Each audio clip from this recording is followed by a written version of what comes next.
Presidency on Tuesday blamed the current state of the nation's refinery, including Port Harcourt, Warri and Kaduna refineries, on the opposition by Labour to federal government plans to sell them to Aliko, Dangote and Femi Otedola. Tuesday, which is today.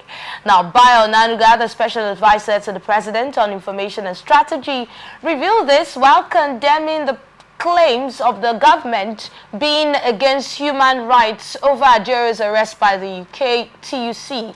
He accused the labor unions in Nigeria of pursuing narrow interests that had in the past only stunted the economic growth and development of the country.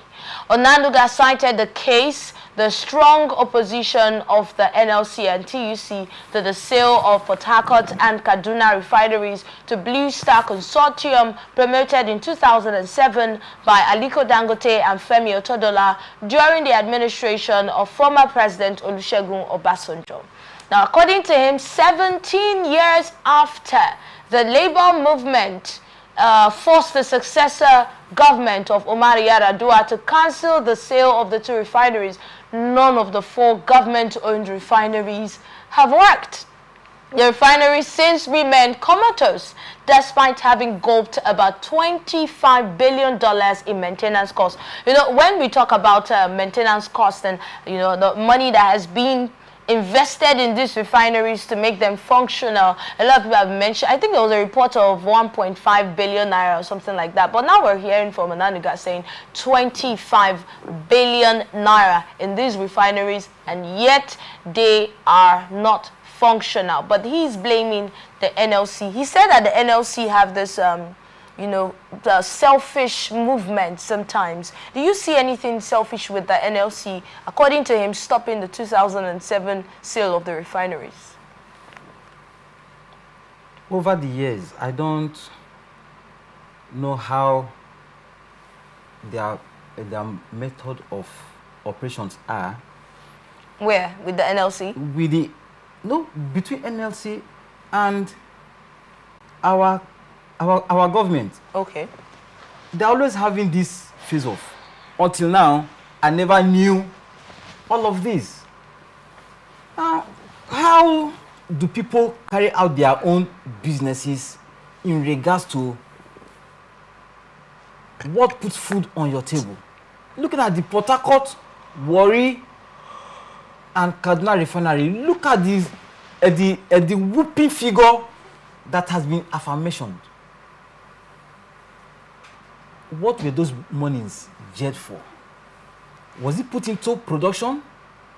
Now, these refineries were working at a time. At what point did these refineries go so dilapidated that they could not be restructured?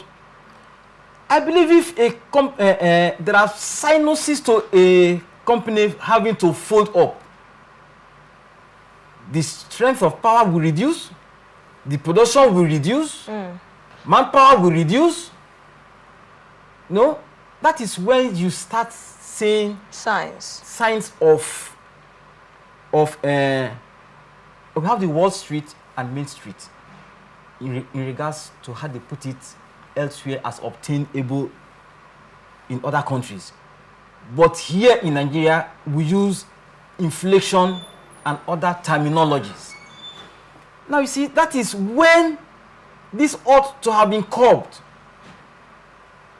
Foreigners were in charge of our refineries maintenance, and at a time they edged out of the country, and we, with our local content mindset, started doing whatever we were doing, and that has brought our refineries to such disrepute that they still maintain same manpower, same strength of staff, and they keep paying salaries for refineries that are not working.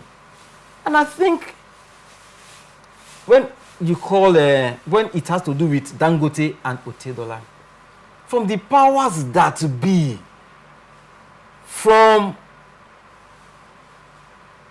media reports and other things I've seen, they say it is only 5% of our population that control the wealth of Nigeria. If Dangote and Otedola had bought over these refineries in 2007, do you think they would have solved the problem of having premium PMS and all of that? So you think privatizing the refineries would not have solved the problem? It's not going to solve the problem now. It wouldn't have solved the problem, and it cannot still solve the problem. Why? Why because do you think anything so? that goes, is there anything that has gone up in Nigeria that has come down? No. Now, you see, the rich and mighty makes money from the poor. Who are the people that buys these PMS? It's we. The supposed poor. I'm not poor anyway, because when we talk you can about say the common man. The common man. That is not common. Because given the wherewithal to phantom a transient government, give the supposed or alleged common man 1 million naira to channel into. But if we had privatization of the refineries and we had more hands coming in, don't you think that would have, put up sort of like a competition in the price of these products? That would have dropped the price. I think I would even go for the moribund refineries than these direct sales of these refineries to certain individuals. Because you are still talking about competition. Are the individuals the problem? Do you have a problem with the individuals that wanted to buy the refineries, or you have a problem with the sale of the refinery in general? I have problem with the individuals that will buy these refineries. So if it was someone else, you would not mind us selling at that time? I wouldn't want either of our refineries to be sold to an indigenous company or individual. Do you know why? Because if a foreigner is coming, you bring him on board and you tell him, if we don't have these terms put in place, there is no way. And they will come and they will key into it. Do you know why I'm saying this? If you know how much goes down the train every second, because this oil is something that is being produced in seconds, right? In hours, in days, in large quantity. Do you know how much they'll be making for every minute they are into production? They will be paying to the government. They'll be remitting taxes and other things to the government. That is it. But now, okay, look at it now that the government is handling it. How much are these refineries remitting to the government? Because it is within themselves. That is why it cannot work. So privatizing it, wouldn't it have been better? Privatizing it, like I said, if you are privatizing it to foreign individuals, not all these native cocks that we are having everywhere, it won't work. These are things they've tried in the past for 17 years. It never worked. Is it now that it is going to work? When you say things they tried in the past, what are you referring to? The sale? Or the management handling it? Okay. But that's a government. This is private. Those are two different entities. When those in the private are still those in government, it's not going to change. It's not going to change. Dangote is not in government, last I checked. Dangote is not in government. And that was the individual that was mentioned that wanted to buy. Dangote has one leg in government and one leg out of government. Why do you think so? Because he also sponsors those in government. If you sponsor anybody in government, you're in government. So that's what you think. That is what I have seen, not what I think. That you think so because of what you have seen, right? Yes. Okay. He was part of those that sponsored Yaradua. He was part of those that sponsored Buhari, and part of those that sponsored. Your thoughts now. Those are entirely your thoughts. Yes, they are entirely my thoughts. All right. And to that effect, he knew that things were not working out the way he permissively thought before coming out with this Dangote refinery, his own personified now. But I can't say it is solely personified because there are other key stakeholders in the refinery, right? Now look at the whoopee sum I heard was given to him by the SYZ. But let's come back to the refineries now, right? Okay. And then privatizing them or leaving them with the government. And there was something you mentioned earlier where you said that from your research, you saw that the refineries were previously managed by foreigners. And then after these foreigners left, according to you, the refineries began to take to retrogress, to take a backward movement now. So looking at the solution to our refineries currently, right? Do you what do you think can revive our refineries or even the petroleum sector? The key word we should be looking out for here is transparency. Our people have not been transparent in regards to the way administration, production, distribution of these products have been over time. That is why Onanuga and his cohorts can come look us in the face and keep lying to us and obtain time that these refineries will work, and they never worked. And I doubt if they are going to work, because the system of monopoly has so much pervaded that it's like a mirage to us now. And to me as an individual, I don't believe that these refineries are going to work until I see. They'll say you are going to see blood. If there's no cut on you, until you have a cut, you're not going to see the blood, right? So until we have a system that is not going to be chaotic, that is not going to devour off human malentrances, that will work. No Nigerian wants to believe that these refineries will work. And as a matter of fact, I'm urging that they should put a team in place to look at how the operations of these refineries are. Why should you be still paying staffs in a refinery that is not working?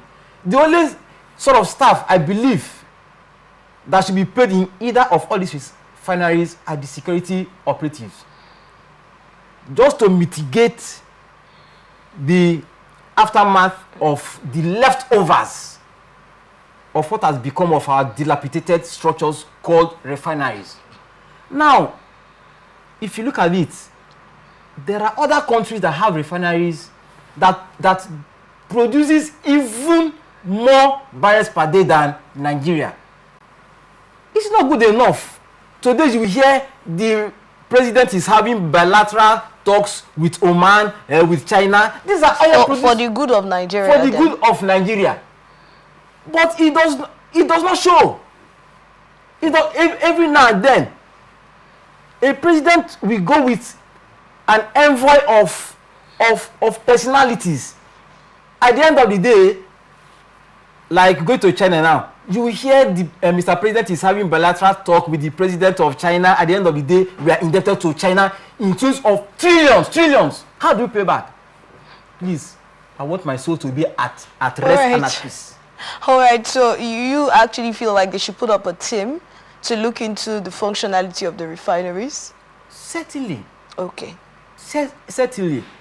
How about leasing? Because we heard about it being leased, the Warri and Kaduna refinery being leased for 5 years. That would be so awesome. Okay, that's good too. But that's also to private individuals in Nigeria. You don't think it's a problem? Why did I say it's awesome? It is to buttress the affirmative points I highlighted before. If in 5 years it is still same thing, because now if these private individuals buys into the refineries, are we going to have fuel at 40, 50, 100 naira per liter? Because this is something that is gotten internally. Now we are not having external forces. We are not taking this crude out of Nigeria. They will mass produce and bring back to us. We have foreign. This just brings to mind what you said earlier. If we then have foreign individuals coming, to manage these refineries, or we privatize them, sell them off to foreign individuals, is it really going to reduce the price of fuel in Nigeria? That is why I said. Are these going to be people who would have the interest of people at heart, or more about business?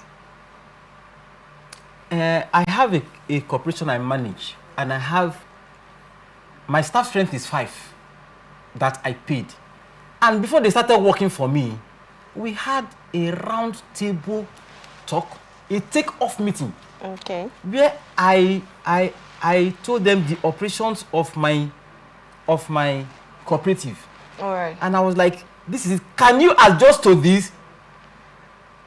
For a position of 5, I had over 50 people, even graduates, coming for the job. And 5 were able to key into what I wanted. Please, you are coming from US, you are coming from Britain, you are coming from here, and you need to partake in our oil. Okay, this is how many barrels this and this and this is able to produce over time. I would say, okay, this is it. If we go into this is the benchmark for production. This should be the benchmark for sales. Right. There are conditions with this leasing. So let's see how that goes. It's still out for bidding. We're hoping to see the people who come for that one. And seriously, trust me, I'm following up that story, and I'll bring you details as they unfold.